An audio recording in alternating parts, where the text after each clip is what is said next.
Calling all units, calling all units. Donut shop has a fresh dozen. Go ahead and take a 1040. Right now I'm working at a case in Brazil. Brazil. Yeah, Brazil is an interesting country, man. It's beautiful, but, in Brazil, they don't have their natural disasters. Their natural disaster is crime, unfortunately. Really? Yeah, that's their own saying. I didn't make that up. That's Yeah. something that they say all the time. I was fortunate enough back from 2012 to 15 to travel to Brazil about 8 or 9 times. I traveled there to teach my homicide class to federal police, patrol, and their investigators. And I met an amazing amount of people there. Great, some great investigators and others learning as well. Right. So there was a case in 2015. It occurred December 10th of 2015 of a little girl that got killed in her school. So they reached out to me something like mid-2016. Hey, there's this case that we're working with, looking at. Do you mind taking a look at it and see what we could do with it? So this is a school, which is a Catholic school, preparatory school, very large compound. Similar to the school here that we have in Miami called St. Brendan's. Okay. Big, large school, K through 12. The little girl was 7 years old at the time that she was killed. Damn. And she was at the graduation ceremony of her older sister that was graduating that night. The father's a math professor, and the mother is also does events at the school and all that, but the mother and the victim were sitting in the stands watching the whole ceremony while the father was attending Right. the graduates. The little girl, her name is Beatrice Angelica Mota, by the way, Beatrice Mota, also known as the Caso Beatriz. This blew up in Brazil as the like our John Benet Ramsey type case. Oh, wow. It's nationally known case right now. So the little girl asked the mother permission to go to the bathroom. The event is being held at the basketball gym that night from 7 o'clock at night to about 11 o'clock in the evening. So the bathroom is adjacent there to the basketball gym, and the mother lets her go. There were kids running around, walking all over the place. Yeah. So the little girl leaves to go to the water fountain bathroom area, there's a little vestibule area for that, and she's gone for 20 minutes. This videotape of the event. There's over 2,000 people at the event. And the mother then decides to go look for her, and that took an additional 30 minutes. So they start panicking, asking for the crowd for help, going on stage. The father goes on stage. They have a rock band. They stop the rock band. He gets on the microphone. Yeah. Where's Beatrice? Somebody help my daughter. Where are you, honey? Come over here. Come to my voice, that type of thing. And eventually one of the parents and a former student found her inside of a sports locker room adjacent there to the gym. Right. A little small room. And she was stabbed 42 times. Oh, my God. And the offender left a large kitchen knife, butcher-type knife in her body. So that's where the investigation took off from there. So meanwhile, prior to the murder, and later on found through the investigation, the offender is actually outside the compound walls of the school. On the sidewalk perimeter outside the school, he was outside acting as a security guard or assisting people parking their vehicles, kind of like one of these panhandler types. Yeah.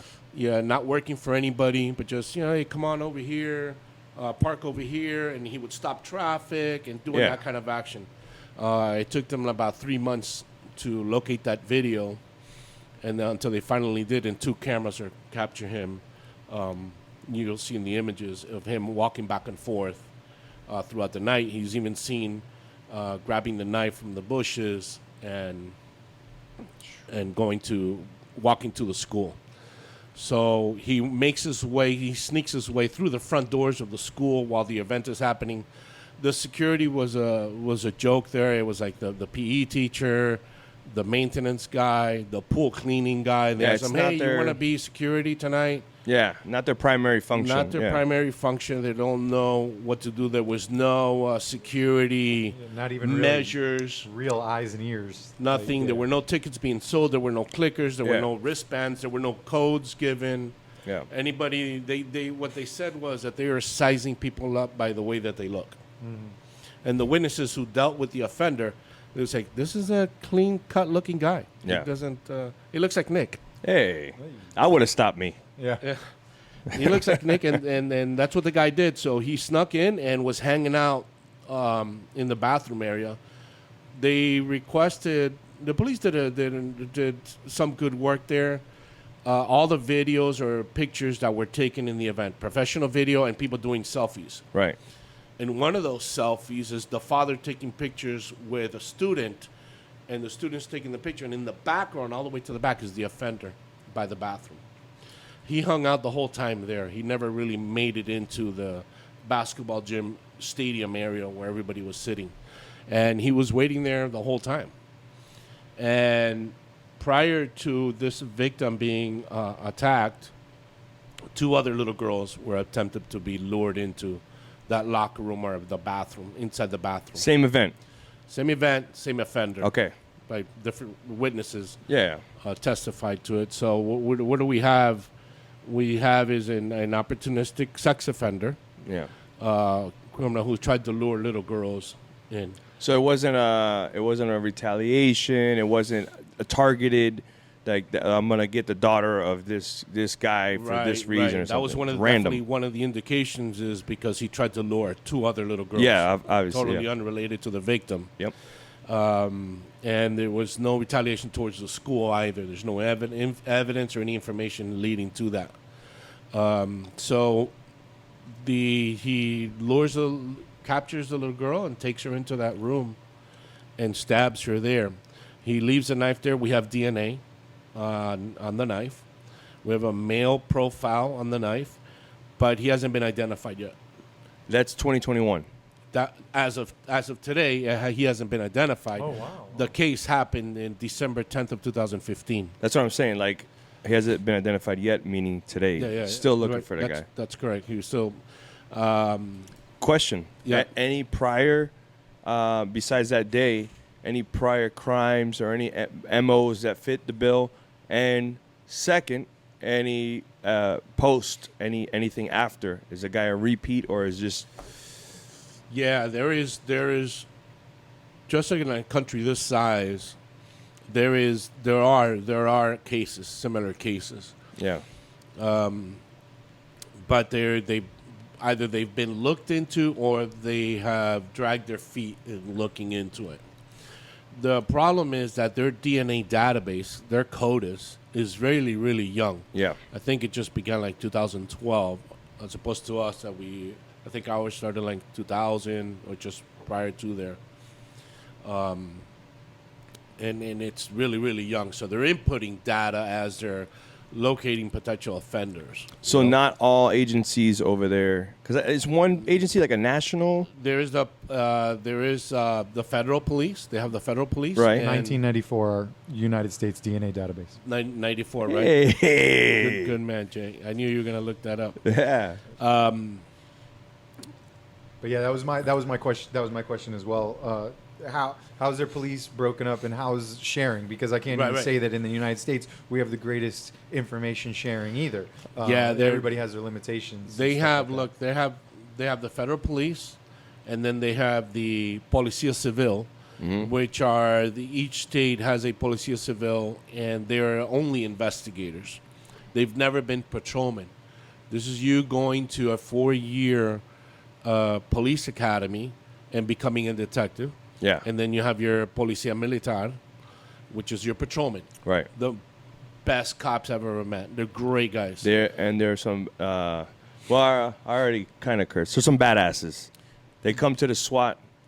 The SWAT. Miami SWAT school. We've had mutual aid agreements with Brazilian police since 1996. Yeah. And one of the reasons I went on there, but So you're saying Yeah. so there's the Policia Civil is maybe like, say, in Florida, like our Florida Department of Law Enforcement, where they do Correct. investigations. That's correct. And then there's the patrol style, but they're all under federal like jurisdiction guidelines. No, they're or not. You have they the federal police. It's a whole separate. There's 3 different entities. Yeah. Okay. These 3 entities, and Policia Militar and Policia Civil, they have a lot of friction with each other. Not very good sharing. Yeah.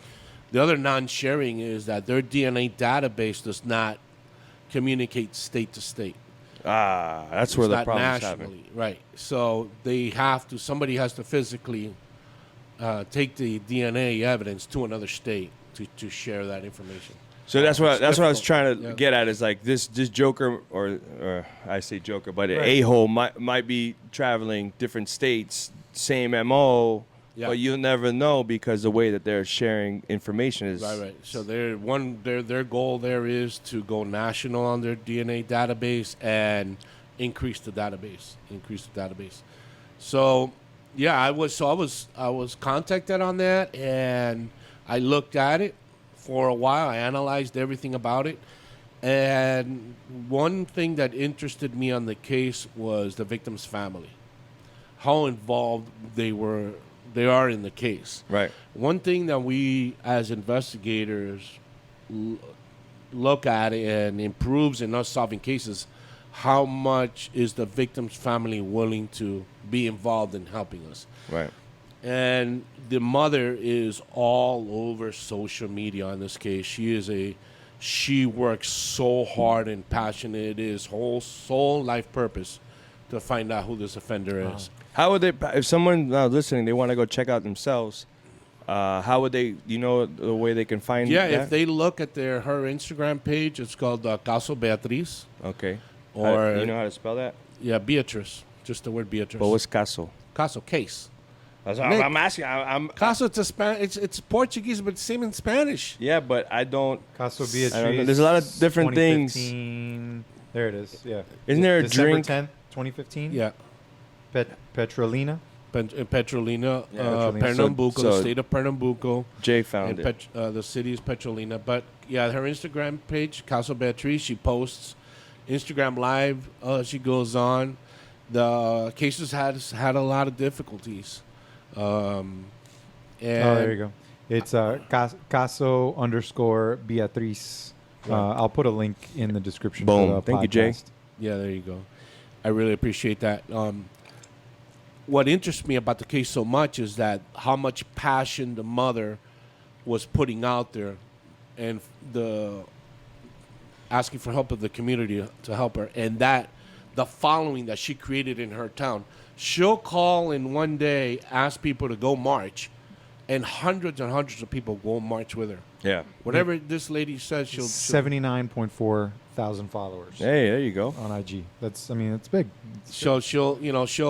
she can round up Yeah. 1,000 people.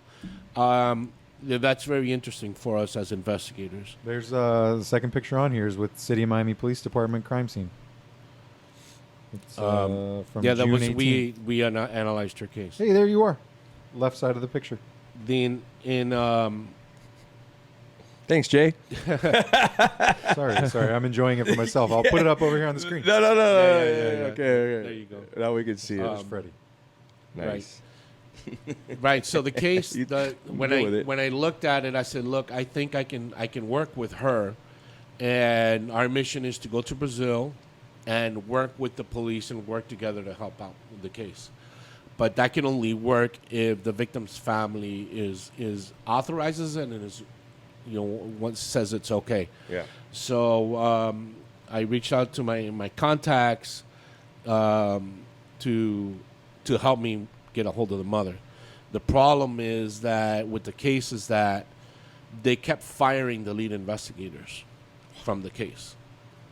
And that made it difficult for me because all the information that they send me videos, they send me medical examiner reports. I have all police reports, witness testimony. I have all this information as I'm analyzing, making my assessment of the case. And they're getting rid of the investigators. Why? So Why are they getting rid of these guys? they're One reason or another. not getting the job done what needs to get done For her case. Correct. Okay, so they take They them may off. have other internal issues, just Right, but right.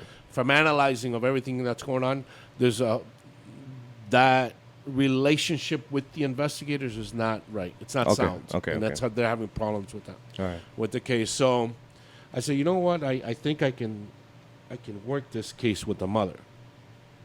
But I got to reach out to her now because I make contact to reach out to her. So she's all over social media, and you know how that works on Instagram. You know, like I like posting messages as she's going live. Yeah. And I'm posting, and it's just like thousands of people scrolling. Bro, bro, bro. Yeah. It's like, I can't get in. I got to go to CAPS. And I'm going, CAPS, Miami, homicide. I want to help you. I want to help you. Sending messages, private messages, and there was her private messages, like, through the roof. 1,000, nothing, no response, nothing. And then there's, I found the blogger in Brazil that she's a serial killer junkie. Posts about serial killers all around the world. Yeah. And she had posted on Beatrice's case, on the little girl's case. And I sent her a private message. I said, hey, do you know her mother? She goes, of course. She lives in my town. She's in my town. Yeah. And she put us together. Nice. And then I sent her a message with all my information, and the mom didn't respond till like 3 months later. She goes, I've been waiting to talk to you for a while, over a year now. She goes, yeah, I know, I just worry about who you were, so I did a background check on you and all this business. So we've been talking for 2 years now. Her Right. and her husband, the father, and we've been working together and getting some stuff done. Could there be a chance that this guy got caught for a similar case in another part of There's the a country? chance that he's in prison. There's a chance that he's been killed. Yeah. Hey, what's up, guys? If you like that clip, go over and check out the full episode at Donut Shop Podcasts. Link is down below in the description.